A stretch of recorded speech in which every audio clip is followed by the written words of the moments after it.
ఇక సుమిత్ర అయితే జ్యోత్స్నకి వార్నింగ్ ఇచ్చి అక్కడి నుండి వెళ్ళిపోతుంది.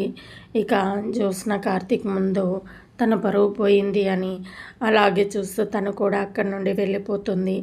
ఇక కార్తీక్ అక్కడి నుంచి కూర్చొని అమ్మయ్య అంటూ సోఫాలో కూర్చొని ఉండగా ఇక పారిజాతం కార్తీక్ దగ్గరికి వచ్చి, ఎరా డ్రైవర్, ఎంప్లాయీస్ని ఇంటికి పంపింది నువ్వే కదా, ఇది నీ పనే కదా అని అంటూ ఉంటుంది. ఇక కార్తీక్ అయితే చూస్తుంటే పొద్దుటి నుంచి కడుపులో డైట్ పడనట్టుంది కదా పారు అని అంటూ ఉంటాడు. పారు, తిక్కగా మాట్లాడుతున్నావు, 4 బీరకాయలు ఉడకబెట్టి తీసుకొస్తాను అంటూ కార్తీక్ లేవబోతూ ఉండగా పారిజాతం కలుగజేసుకొని, రే ఆపరా నీ నాటకాలు, నువ్వు CEO పోస్టుకి ఖర్చు వేసావని నాకు అర్థమవుతుంది.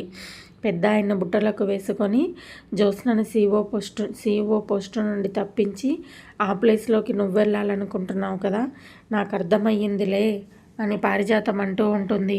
అవునా పారు, అయితే నువ్వు ఒక బుట్ట పట్టుకొని తిరుగు అని అంటూ ఉండగా, దేనికిరా, ఇంకా దేనికి, పెద్ద ఆయన్ని బుట్టలో పడేయడానికి, నువ్వుండగా ఆ ఛాన్స్ నాకెక్కడ ఉంటుంది లేరా, అందులో తోపు నువ్వే కదా, చూస్తుండురా నా మనవరాలని గెలిపిస్తాను అని అంటూ ఉండగా కార్తీక్, ఎన్నిసార్లు పందెం వేసి ఓడిపోయావు గుర్తులేదా పారు అని అంటూ ఉండగా, ఈసారి మాత్రం నేను పందెం వేయకుండానే గెలుస్తాను, అది నా మనవరాలు, దాన్ని నేను దగ్గరుండి గెలిపిస్తాను అని అంటూ ఉండగా కార్తీక్, చిచ్చి అని తాతయ్య నిన్ను అనకుండా ఉండేలా చూసుకోపారు అంటూ వెళ్ళబోతూ ఉండగా, ఎక్కడికి రా వెళ్తున్నావు, ఇంకా ఎక్కడికి పారు, నీకు టైం అవుతుంది, బీరకాయలు ఉడకబెట్టి తీసుకురావాలి కదా అంటూ కార్తీక్ అక్కడి నుండి వెళ్ళిపోతాడు.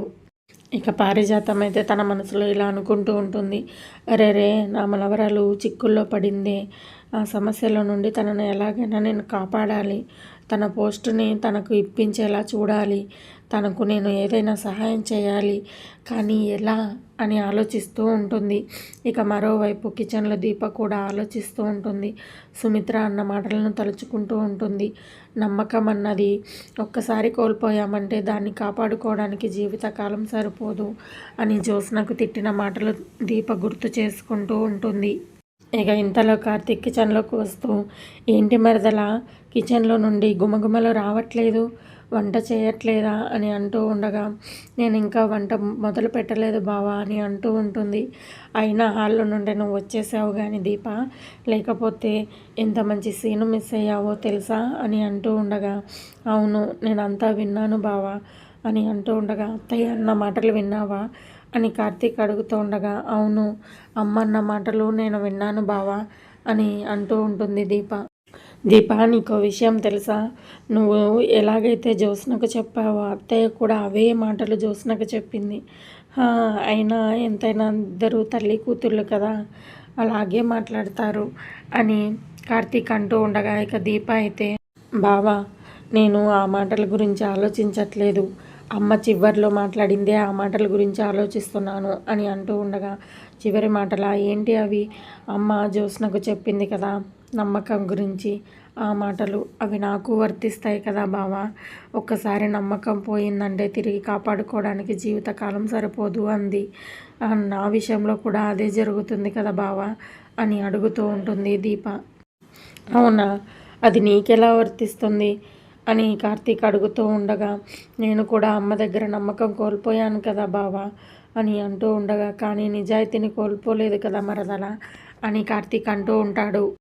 పోన్లే దీప, తప్పు లేదు కదా నీది అని అంటూ ఉండగా, లేదు బావా తప్పు నాదే, ఆ రోజు ఆవేశంగా జ్యోత్స్న మీద కోపంతో ఇంటికి వచ్చి నేను తప్పు చేయకపోతే ముందే ఆ విషయం నీకు చెప్పి ఉండింటే బాగుండేది, ఇప్పుడు ఆ గొడవ కారణంగా అమ్మ దృష్టిలో నేను దోషినైపోయాను, నేను నాన్నను షూట్ చేశానని తను అనుకుంటూ ఉంది, నేను ఇంకా ఎప్పటికీ అమ్మ దగ్గర నమ్మకాన్ని సంపాదించలేనేమో అని దీప అయితే బాధపడుతూ ఉంటుంది.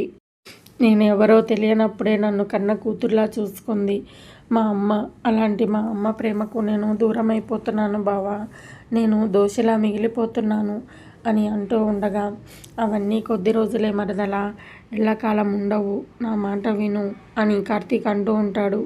లేదు బావా, నేను తప్పు చేయలేదని అమ్మ నమ్మే వరకు నాకు ఈ బాధ తప్పదు అని అంటూ ఉండగా కార్తీక్, నువ్వు మళ్ళీ తప్పు చేశానంటావేంటి? నువ్వు ఏ తప్పు చేయలేదు కదా. లేదు బావా, మా నాన్నను షూట్ చేశానని మా అమ్మ అనుకుంటూ ఉంది. అది నిజం నిజం బయటపడే వరకు నేను దోషినే కదా అని అంటూ ఉండగా, ఆ నిజాన్ని నేను నిరూపిస్తానని చెప్పాను కదా దీప, మళ్ళీ ఎందుకు అదే ప్రస్తావన తెస్తావు అంటూ కార్తీక్ అంటూ ఉంటాడు. ఎలా తెస్తావు బావా, ఎలా తెస్తావు?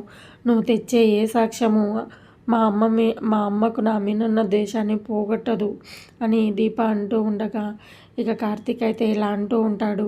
మరదలా, నిన్ను మీ అమ్మను కలుపుతానని మాటిచ్చాను కదా, నేను ఆ నిజాన్ని నిరూపిస్తానని మాటిచ్చాను కదా అని అంటూ ఉండగా, అవును, నువ్వు మా అమ్మ మా నాన్నను కూడా కలుపుతానని మాటిచ్చావు. ఆ ఐడియా ఏదో పొద్దున్న తెల్లవారగానే చెబుతాను అన్నావు. ఇప్పటిదాకా ఏమీ చెప్పలేదు అంటూ గుర్తు చేస్తుంది దీప. ఇక ఇంతలో కార్తీక్ కాఫీ ఉందా అని అంటూ ఉండగా, లేదు. పోనీ పెడతావా? ఏంటి బావా నువ్వు? నేనేం మాట్లాడుతున్నాను, నువ్వేమో కాఫీ టీ అంటూ నా చుట్టూ తిరుగుతావేంటి? అక్కడ జ్యోత్స్న పారిజాతంలో ఇద్దరు కలిసి మా అమ్మ మా నాన్నలు రెచ్చగొట్టి ఇంకా విడదీస్తున్నారు అని దీప అంటూ ఉండగా, ఇక కార్తీక్ అయితే, అమ్మ దీప, నువ్వు మీ అమ్మ మీ నాన్న దూరం అవుతున్నారేమో అని నువ్వు నన్ను దూరం పెడుతున్నావు, నీకు అది అర్థమవుతుందా అంటూ కోపంగా అడుగుతాడు కార్తీక్. అంటే ఇంకా దీప, సరే ఉండు బావా పెడతాను అని అంటూ ఉండగా, నాకేం అక్కర్లేదు నీ కాఫీ, ఈ కూరగాయలు తరుక్కో, నేను వెళ్తున్నాను అంటూ అక్కడి నుంచి అలిగి వెళ్ళిపోతూ ఉండగా, బావా బావా సరే బావా నీకు కాఫీ పెడతాను రా అంటూ ఇక దీప అయితే ప్రేమగా పిలుస్తూ ఉంటుంది. ఏదో పోనీలే పాపం అని ప్రేమగా మాట్లాడడానికి వస్తే నువ్వు నాతో గొడవ పడుతూనే ఉన్నావు. మీ అమ్మ మీ నాన్న ఎప్పుడో ఒకసారి గొడవ పడి వాళ్ళు మాట్లాడుకోకుండా ఉన్నారు, కానీ నువ్వు మాత్రం వాళ్ళు గొడవ పడ్డారని నాతో రోజు గొడవ పడుతున్నావు అని కార్తీక్ అంటూ ఉండగా, ఇక దీప అయితే నవ్వుతూ, పోన్లే బావా వదిలేసే, నీకైతే కాఫీ ఇస్తాను రా అంటూ బతిమలాడుతూ ఉంటుంది. సరే బావా, నువ్వైతే కాఫీ తాగదు కానీ రా అని దీప అడుగుతూ ఉండగా, వద్దు కానీ బీరకాయలు అయితే ఉడకబెట్టు అంటూ ఉండగా, ఎందుకు కర్రీకా అని అంటూ ఉండగా, లేదు పారుకి తినిపించడానికి అంటూ అక్కడి నుండి వెళ్ళిపోతాడు కార్తీక్. ఇక మరో పక్క ఇక స్వప్న అయితే ఏడ్చుకుంటూ కావేరి దగ్గర జరిగిన విషయం గురించి అంతా చెబుతుంది. ఏంటి నువ్వు చెప్పేది, కారుకి యాక్సిడెంట్ అయిందా అని అడుగుతూ ఉండగా, అవునమ్మా, చూస్తుండగానే మా కారుకి బైక్ అడ్డంగా వచ్చేసింది, కారు యాక్సిడెంట్ అయ్యింది, ఇప్పుడు ఆ మనిషి హాస్పిటల్లో ప్రాణాపాయ స్థితిలో ఉన్నాడు, చూస్తుంటే నాకు చాలా భయంగా ఉందమ్మా అంటూ ఏడుస్తూ ఉండగా, కావేరి అయితే మరి అల్లుడు గారు ఎక్కడే అని అడుగుతూ ఉండగా, ఆయన పోలీస్ స్టేషన్లో ఉన్నారమ్మా అని అంటూ ఉండగా, కావేరి అయితే ఒక్కసారిగా షాక్ అయిపోతూ ఉంటుంది. ఇక శ్రీధర్ కూడా మాటలన్నీ వింటూ ఉంటాడు. నిర్లక్ష్యంగా కార్ డ్రైవ్ చేస్తూ యాక్సిడెంట్ చేసినందుకు కాశీని పోలీసులు అరెస్ట్ చేశారు మమ్మీ. ఇప్పుడు ఆ వ్యక్తికి ఏదైనా జరగరనిది జరిగినా, లేకపోతే వాళ్ళు కేసు వాపస్ తీసుకోకపోయినా ఇక కాశీకైతే జైలు తప్పదమ్మా, జైలు శిక్ష తప్పదు అంటూ ఏడుస్తూ ఉంటుంది స్వప్న. నువ్వేం భయపడకమ్మా స్వప్న, అల్లుడు గారికి ఏం కాదు, నువ్వేం భయపడకు. ఏమండి ఇంకా అలాగే చూస్తారేంటి, వెళ్ళి అల్లుడు గారిని కాపాడండి అని అంటూ ఉండగా, శ్రీధర్ అయితే ఎందుకు కాపాడాలి అని అంటూ ఉంటాడు. శ్రీధర్ మాటలకు స్వప్న కావేరీలు ఇద్దరూ షాక్ అయిపోతారు. అలా అంటారేంటండి, అతను మీ అల్లుడు, మీ కూతురు భర్త కదండి, అలాగే ఉంటారు ఎందుకు, వెళ్ళి కాపాడండి అని అంటూ ఉండగా, ఇక స్వప్న కలుగు చేసుకొని, అతను కాపాడడమ్మా, ఆ మనిషి తత్వమే అంత, అతనికి ఎవరైనా పక్షపాతం చూపిస్తాడు. అబ్బా నువ్వు ఉండవే స్వప్న, ఏమండి మీరు వెళ్తారా వెళ్ళరా, అల్లుడిని కాపాడండి ప్లీజ్ వెళ్ళండి మీరు అని అంటూ ఉండగా, ఇక శ్రీధర్ అయితే ఏమీ ఉలకడు పలకడు. ఏమైందండి మీకు, ఇదివరకైతే ఒక మాట మాట్లాడితే మీరు 10 మాట్లాడేవారు కదా, ఇప్పుడు ఎందుకు అలా మౌనంగా ఉండిపోతున్నారు, ఏమైంది మీకు అంటూ కావేరి నిలదీస్తూ ఉంటుంది. అడగగానే ఏమీ అనుకోకుండా కారు ఇచ్చినప్పుడే అనుకోవాల్సింది, ఈ మనిషి మనసులో ఏదో తిట్టుకొని ఉంటాడు, అందుకే మాకు కారుకి యాక్సిడెంట్ అయ్యింది, ఇక కాశీ జైల్లో ఉన్నాడు అంటూ స్వప్న నిలదీస్తూ ఉంటుంది. అయినా శ్రీధర్ ఏ ఉలుకు పలుకు లేకుండా మౌనంగా ఉంటాడు. నువ్వు నోరు మూస్తావా లేదా స్వప్న? ఆయన నీ కన్న తండ్రి. నీ భర్తకు అలా జరగాలని ఆయన మాత్రం ఎందుకు కోరుకుంటాడు అంటూ కావేరి స్వప్నను తిడుతూ ఉంటుంది. మీరేమీ మాట్లాడరేంటండి? ప్లీజ్ వెళ్ళండి, వెళ్ళి ఒక్కసారి కాశీతో మాట్లాడండి, లేదా అట్లీస్ట్ ఫోన్లో అన్నా మాట్లాడండి. వెళ్ళి మీ బంధువులకో మీకు తెలిసిన వాళ్ళకో ఎవరికో ఒకరికి ఫోన్ మాట్లాడి అల్లుడు గారికి శిక్ష పడకుండా చూడండి. అల్లుడు గారికి శిక్ష పడిందంటే అది మన కూతురు భవిష్యత్తే కదండి. ప్లీజ్ వెళ్ళి ఎలాగైనా అల్లుడు గారిని కాపాడండి ప్లీజ్ అంటూ కావేరి అయితే బతిమలాడుతూ ఉంటుంది. ఇక శ్రీధర్ అయితే మౌనంగా అలానే ఉండిపోతాడు. మమ్మీ నువ్వెంత బతిమలాడినా వేస్ట్. ఇక ఆయనకు ఒక అవకాశం చిక్కింది. కాశీ అంటే తనకు పడదు కదా, ఇప్పుడు బాగా జరిగిందనే తాను ఆనందపడుతూ ఉంటాడు. ఈ మనిషి ఇంతే మమ్మీ, ఇక మాకు ఎప్పటికీ సహాయం చేయడు, ఇక ఇదే పెద్ద అవకాశం అంటూ తను నవ్వుకుంటూ ఉంటాడు. మనసులో చాలా ఆనందపడుతూ ఉంటాడు. ఎందుకంటే కాశీని పెళ్లి చేసుకోవడం ఈయనకి ఇష్టం లేదు కదా అంటూ స్వప్న అయితే బాధపడుతూ ఉంటుంది. ఇక శ్రీధర్ అయితే ఒక్క మాట కూడా మాట్లాడు. ఇక శ్రీధర్ అయితే కార్తీక్ అన్న మాటలను గుర్తు చేసుకుంటూ ఉంటారు. జనాలు నవ్వుతున్నారు మాస్టర్, నువ్వు దిగజారిపోతున్నావు అని. ఏ కొడుకైనా తన తండ్రి తనకు హీరోనే, నువ్వు నాకు హీరోనే, అలాగే ఉండు మాస్టర్ అన్న మాటలు గుర్తు చేసుకుంటూ ఉంటాడు. ఇంతలో మళ్ళీ స్వప్న ఇలా అంటూ ఉంటుంది, ఇంటి దగ్గర మా నాన్న ఉన్నాడు, ఎలాగైనా కాపాడుతాడు అని నా భర్తను పోలీస్ స్టేషన్లో వదిలేసి వచ్చాను చూడు, నాకు ఇదే ఇలా జరగాల్సిందే అంటూ తిట్టుకుంటూ ఉంటుంది. అది అన్నన్ని మాటలు అంటూ ఉంటే మీరేమీ ఉలకరు పలకరేంటండి అని కావేరి అడుగుతూ ఉండగా, వదిలేయి మమ్మీ, ఆయన హెల్ప్ చేయకపోతే మాత్రం నాకు కష్టాల్లో ఉన్న కూతురికి హెల్ప్ చేసే తండ్రి లేకపోయినా నేను అన్నయ్య నా కష్టం ఇది అని చెబితే నన్ను ఆదుకోవడానికి నాకు అన్నయ్య రెడీగా ఉన్నాడు. ఈయన చేయకపోయినాడు, నేను మా అన్నయ్యకి కాల్ చేసి నా కష్టాన్నంతా చెప్పుకుంటాను అంటూ ఫోన్ తీయబోతూ ఉండగా ఇక శ్రీధర్ అయితే తన ఫోన్ని లాక్కుంటాడు. ఎవరు ఫోన్ చేయనవసరం లేదు అని అంటూ ఉండగా, అయితే ఆ సాయం ఏదో మీరే చేయండి అని అంటూ ఉండగా, నువ్వు కాసేపు నోరు మూసుకొని ఉంటావా అని శ్రీధర్ అంటూ ఉండగా, అవును స్వప్న, నువ్వు చెప్పింది నిజమే, ఈ మనిషి మనకు సహాయం చేయడు, వెళ్ళి నేనే కార్తీక్కి కాల్ చేస్తాను అంటూ అక్కడి నుండి వెళ్ళబోతూ ఉంటుంది. ఇక కావేరి కాల్ చేయబోతూ ఉండగా కావేరి ఫోన్ను కూడా లాక్కుంటాడు శ్రీధర్. ఇక ఏంటి డాడీ నువ్వు ఫోన్ లాక్కున్నంత మాత్రాన ఈ విషయాన్ని మా అన్నయ్యకి చెప్పలేను అనుకుంటున్నావా? నేరుగా వెళ్ళి చెబుదాం పదా మమ్మీ, అన్నయ్యకి ఎలాగైనా చెబుదాము, మా సమస్యను ఆయన పరిష్కరిస్తాడు అంటూ వెళ్ళబోతూ ఉండగా ఇక శ్రీధర్ అయితే ఒక్కసారిగా 2 ఫోన్లను తీసుకొని ఇక డోరు క్లోజ్ చేసేస్తాడు. ఇక బయటికి వెళ్ళి గొల్లెం పెట్టేస్తాడు. ఇక స్వప్న కావేరీలు అయితే డాడీ ఏమండి మీరు చాలా మీరు చాలా ద్రోహం చేస్తున్నారు అంటూ తిట్టుకుంటూ ఉంటారు. ఇక శ్రీధర్ అయితే బయట వెళ్ళి ఆ తలుపుకి గొల్లెం పెట్టి ఇలా అంటూ ఉంటాడు, మీరు ఎక్కడికి వెళ్ళకూడదు, ఈ విషయాన్ని ఎవరికి చెప్పకూడదు అని అంటూ ఉండగా ఇక స్వప్న అయితే ఇలా అంటూ ఉంటుంది, నువ్వు పెద్ద శాడిస్టివి నాన్న అని అంటూ ఉంటుంది. ఇక శ్రీధర్ అయితే అక్కడి నుండి వెళ్ళిపోతాడు. ఇక స్వప్న అయితే ఇలా తిట్టుకుంటూ ఉంటుంది, నువ్వు మనిషి లేని రాయివి నాన్న, పిల్లల్ని కష్టపెట్టే తండ్రివి నువ్వు అని ఏడుస్తూ ఉంటుంది. మమ్మీ ఇప్పుడు ఏంటి చేయడం, నేను కాశీని ఎలా కాపాడుకోవడం అంటూ ఏడుస్తూ ఉంటుంది. ఇక మరోవైపు సుమిత్ర ఫ్రిడ్జ్ డోర్ తెరిచి కూల్ వాటర్ తాగబోతూ ఉంటుంది. ఆ వాటర్ తాగుతూ ఉండగా ఇంతలో పారిజాతం అక్కడికి వచ్చి, చల్లని నీరు తాగుతూ నువ్వు ప్రశాంతంగా రిలాక్స్ అవుతున్నావా అని పారిజాతం అంటూ ఉంటుంది. ఏంటి అత్తయ్య అని అంటూ ఉండగా, నీ కూతురు పెద్ద సమస్యలో పడింది, నువ్వు మాత్రం ప్రశాంతంగా ఉన్నావు అని అంటూ ఉండగా, అవును అత్తయ్య, సమస్యను పరిష్కరించుకోవడానికి ఒక అవకాశం ఇచ్చారు కదా, దాన్ని సద్వినియోగం చేసుకోవాలి అని సుమిత్ర చెబుతూ ఉండగా ఇక జ్యోత్స్న కూడా వచ్చి అక్కడికి నిలబడుతూ ఉంటుంది. ఇక పారిజాతం అయితే ఇలా అంటూ ఉంటుంది, 1 నెలలో ఆ సమస్యని ఎలా పరిష్కరించగలదు? పాపం జ్యోత్స్న పరిస్థితి తలుచుకుంటుంటే నాకు బాధ ఇస్తుంది. అయినా కూతురు సపోర్ట్ నిలబడి మీ మామయ్యతో అడగక నువ్వు మళ్ళీ మీ మామయ్య మాటలను సమర్థిస్తున్నావా అంటూ పారిజాతం సుమిత్రకు మాట్లాడుతూ ఉండగా ఇక కార్తీక్ వెనక వైపు నుంచి వెళ్తూ ఆ మాటలను వింటూ ఆగిపోతాడు.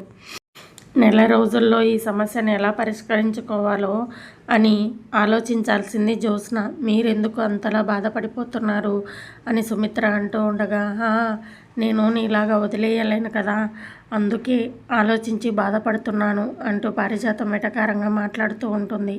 ఇక ఆ మాటలు వింటున్న కార్తీక్ అయితే తన మనసులో ఇలా అనుకుంటూ ఉంటాడు. తను నీ కొడుకు కూతురు కదా, అందుకే నువ్వంత బాధ్యతగా ఇది చేస్తూ ఉంటావు అని కార్తీక్ అనుకుంటూ ఉంటాడు. ఇక సుమిత్ర అయితే ఇలా అంటూ ఉంటుంది, కొన్నిసార్లు వదిలేయడం కూడా బాధ్యత అత్తయ్య అని సుమిత్ర అంటూ ఉంటుంది. అలా వదిలేసినప్పుడే ఆ మనిషి ఏంటో తనకు అర్థమవుతుంది అని సుమిత్ర అంటూ ఉండగా, పారిజాతం కలుగజేసుకొని 30 రోజుల్లోపు ఆ సమస్య పరిష్కారం కాకపోతే జ్యోత్స్నను CEO పోస్ట్ నుంచి తప్పిస్తారు. ఆ విషయం నీకు అర్థమవుతుందా అని అంటూ ఉండగా, అవును, 30 రోజుల్లోపు ఏ మార్పు చేయకపోతే ఆ మనిషిలో మార్పు తీసుకొస్తానని మామయ్య అన్నారు. మీకు ఆ విషయం అర్థం కాలేదా అని సుమిత్ర అంటూ ఉంటుంది. అంటే జ్యోత్స్న పోయే CEO పదవి గురించి కాదు ఆలోచించాల్సింది, నష్టాల్లో ఉన్న కంపెనీని లాభాల్లోకి ఎలా తీసుకురావాలా అని ఆలోచించాలి అని సుమిత్ర చెబుతూ ఉండగా, ఇక కార్తీక్ అయితే తన మనసులో ఇలా అనుకుంటూ ఉంటాడు. నీలో పాత అత్తను చూస్తున్నాను అత్త, ఇదివరకు ఎలా ఉండేదానివో ఆ అత్తను నేను ఇప్పుడు చూస్తున్నాను అని కార్తీక్ అయితే తన మనసులో అనుకుంటూ ఉంటాడు. ఇప్పుడు నువ్వు చెబుతున్నది ఎలా ఉందంటే నా కూతురే తప్పు చేసిందని ఒప్పుకున్నట్టుగా ఉంది అని పారిజాతం అంటూ ఉండగా, ఇక సుమిత్ర అయితే ఇలా అంటూ ఉంటుంది. తప్పు చేయకూడదు, ఒకవేళ చేస్తే ధైర్యంగా చెప్పాలి, చేయకపోతే దానికి పెద్ద శిక్షని అనుభవించాలి అని సుమిత్ర అంటూ ఉంటుంది. కానీ మన టైం బాగుండి ఆ తప్పుని ఎవరో ఒకరు సమర్థిస్తూ ఉంటారు, కాపాడుతూ ఉంటారు అని సుమిత్ర అంటూ ఉండగా, ఇక పారిజాతం అలాంటి తప్పు నీ కూతురు జీవితంలో చేయదులే అని అంటూ ఉండగా, చెయ్యదని మీకు తెలుసా అత్తయ్య గారు అని అంటూ ఉండగా, ఇక పారిజాతం అయితే ఒక్కసారిగా షాక్ అయిపోతూ ఉంటుంది. ఇక జ్యోత్స్న అయితే ఒక్కసారిగా షాక్ అయిపోతూ ఉంటుంది. ఆ తాళి తీయమన్నది నేనే అని చెబుతుందా ఏంటి అని తన మనసులో భయపడుతూ ఉంటుంది. ఇక సుమిత్ర అయితే ఇలా అంటూ ఉంటుంది, జ్యోత్స్న ఏదైనా కావాలి అనుకుంటే దానికోసం ఎంతకైనా తెగిస్తుంది, ముందు వెనక ఏమీ ఆలోచించదు. ఈ పద్ధతి దీనికి చిన్నప్పటి నుండే ఉంది అని సుమిత్ర అంటూ ఉండగా, పారిజాతం ఊరుకో సుమిత్ర, నువ్వే నీ కూతురు పైన అభాండాలు వేస్తున్నావు అని పారిజాతం అంటూ ఉంటుంది.